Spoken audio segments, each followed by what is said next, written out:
Welcome back to Football Daily, where today we're doing Q&A, but just one Q, a load of A's. Yeah, a lot of A's. 2 A's here with me. Phil, you're a big A from 100% LCFC. I'm a massive A. Yeah, one massive so A. rude. Yeah, an even bigger A. Joe, welcome back. The biggest. Yeah, the biggest A of all is what people say. We've got one huge Q from the true plebeian, or plebeian, as some people say we should call them on the channel.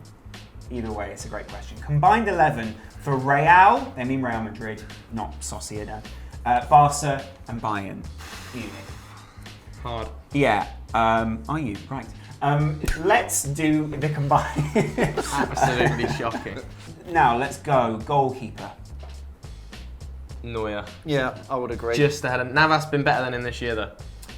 Form-wise, we're saying Neuer. We're saying Navas. Navas, but just Neuer, Neuer, just the long just complete term. goalkeeper. Yeah, yeah. He's and been he's there also a world champion. so long, hasn't he? Yeah. At such a high level. And what he brings to this side is probably a bit more than Navas. Navas is a bit more like a lower league goalkeeper. He's called into action quite a lot, but Neuer, when he is called into action, It's a sign of a great keeper, isn't it? yeah. Yeah. So Neuer at the back. Navas on the bench. Now, centre-back pairing, what are we saying? I'm 100% putting my hat on Boateng. I think he is the best. Good Best of Boateng. any of the centre backs available. Really? You're saying he's the best centre-back of all three of those sides? I am. I think is wrong with he played in midfield for Bayern against Hertha Berlin on the weekend. That's how good he is on the ball. I think Ramos has not been as good as he once was this season, and I think I'd partner Boateng with PK, who's second best. Do you agree with that? I do like Ramos. Yeah. Who doesn't? Yeah. But PK, he's still up there at the top of his form, isn't he? I think he's probably starting to I think so come too. over, but I think PK and Boateng. But Boateng just unbelievable on the ball. If you can put him in midfield in a Bayern team, I think you can put him at the back in a combined 11. There's a lot of honourable mentions in there, but I think yeah. it'd be very difficult to argue against that, wouldn't it? Ramos, close third, just doesn't quite get on form, based on form this A season. few Real Madrid fans will be upset by that, but I also think they can't disagree with that back line. Now, at left back, who are we going with? I fancy Marcelo. I think he's been arguably Madrid's best player this year. I think he's such an attacking threat. Left backs always look good under Rafa Benitez. They do. He's taken his whole level up a notch this season. He's good going forward. The one player that likes playing for Rafa. Yeah, the one player. I mean, David Alaba as well, you'd argue, has been brilliant. He's loved playing for Rafa. For Bayern. But I think just to appease some of the Madrid fans at home, I think you put Marcelo in there. He's also in fantastic form, and he's always been a pretty good left back, hasn't he? Yeah. Fantastic stuff. And he's going to bring a really good attacking element. Yeah, exactly. I'm going to give you the call for right back. you're going to go for Lahm? You got to go for Lahm, haven't you? Do you have to? Who else are you looking at? I mean, Dani Alves been pretty good for Barca, and then the Madrid fullback situation right back, of Danilo and Carvajal swapping in and out, which doesn't work. So what we're saying is the most consistent.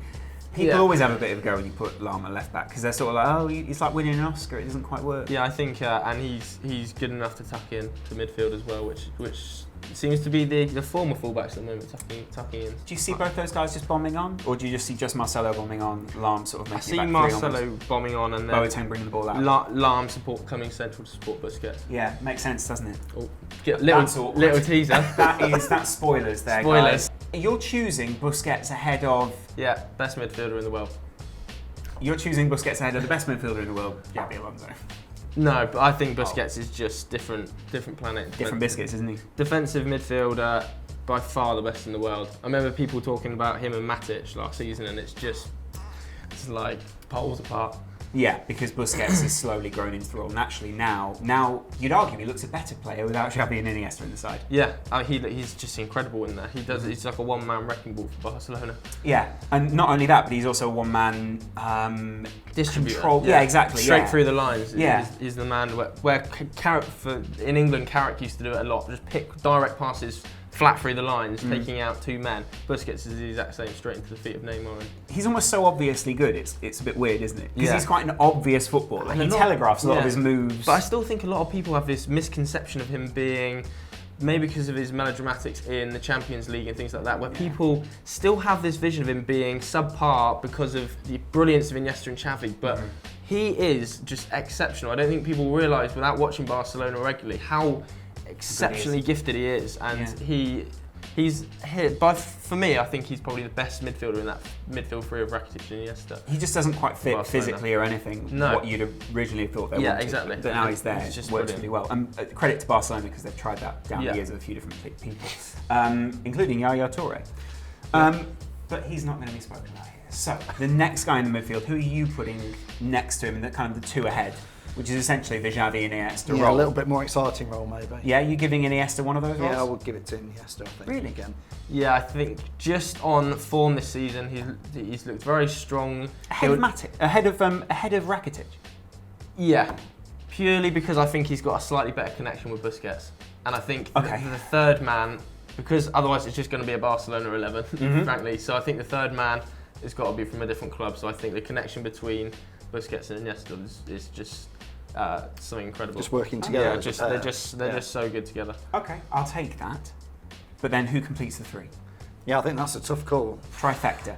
We've got the easy you've got two. Vidal, Modric, Kroos, but Kroos has been terrible. So let's hasn't been strike fantastic. Kroos from the net. Can you put someone like Hammers in there? Been injured? It's not really.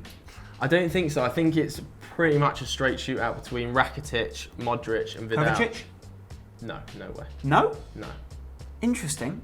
I mean, Vidal's been fantastic this year, and we're already saying that Rakitic probably, because otherwise it's going to be a Barcelona 11. We're not going to include him. So then you've Modric doesn't really deserve it after some of his performances. Yeah, it's not been brilliant at all. So then you land on Vidal, who perhaps he's in such a good Bayern team that he goes unnoticed, but he still does his work very, very well. He's almost playing quite deep now for Bayern as well as a distributor, which you never thought he'd be able to do from his days at Juve, where he's just a bomber. Now he just sits and he gives the ball to the likes of Kerman, who are playing as inside wingers and stuff, and they're just he does a brilliant job in there. So maybe you go back to his Juve style, bombing up and down, while Iniesta does intricate work. There is no better satisfying young player to watch right now than I'd say than Kingsley Coman. No, but would you put him in this 11? No, you can't. But that's the point. Is that he's young, coming that way. But in 5 years' time, yeah, we could be saying when he comes off that left hand side as kind of an inverted winger and comes and plays in between the lines, it's just incredible. Bye bye, Robin. Yeah. Who's your front three? It probably picks itself, doesn't it? We're looking at Messi in there. Messi, all It's right. hard to not put him in there. With an eye, yeah. Yeah. Suarez. Suarez, yeah. Again, they're blending well, aren't they? Are you going to say he's the best number 9 in the world? No. I don't want to put words in your mouth. I don't want to put words in your mouth. He's there, isn't he? He's Yeah. right up there. It helps having fantastic players around him as well, but he is certainly a quality striker. Would you being fed by that? Would you rather have Lewandowski? No, I think I'd rather have Suarez. Interesting. Yeah, I would as well. And he's got a great touch, hasn't he? And then the best player in and a great best player in and not only that, this is my problem, right? Is that I like the midfield. Yeah. It's just you've got. It plays so well. It's almost frustrating to put Neymar in to complete that, isn't it? I mean, but you have to. He's probably the best player in Europe at the moment. Neymar. He's just incredible on the ball. Comes inside him, and it's almost unfair to call Suarez a number 9. Mm-hmm. We say, who would you rather have? Who would you rather have? He's almost a number 10. He's Messi, Neymar, and Suarez. You cannot call them 9s and 10s and they're all rolling wingers. Around. It's such a fluid system that if you don't have them together, I think it's going to be a disaster. Like you say, we have Douglas Costa's been incredible this season. Not even getting in there. Not even getting a look in. Kerman been brilliant. Cristiano Ronaldo, pretty average this season, but a fantastic player. Lewandowski not getting in there. But those front three are just liquid gold. They're just amazing. They're liquid football, mate. Fantastic stuff to have you on the channel, Phil. Bringing great insight along with this 11. Thanks very much for helping us pick them. People want to head over to 100% LCFC. It's a great channel. Thanks, Laurence. Yeah. Get yourselves over there. I will. I'm going to go hit subscribe on my phone right now. And Joe, as always, pleasure. No worries.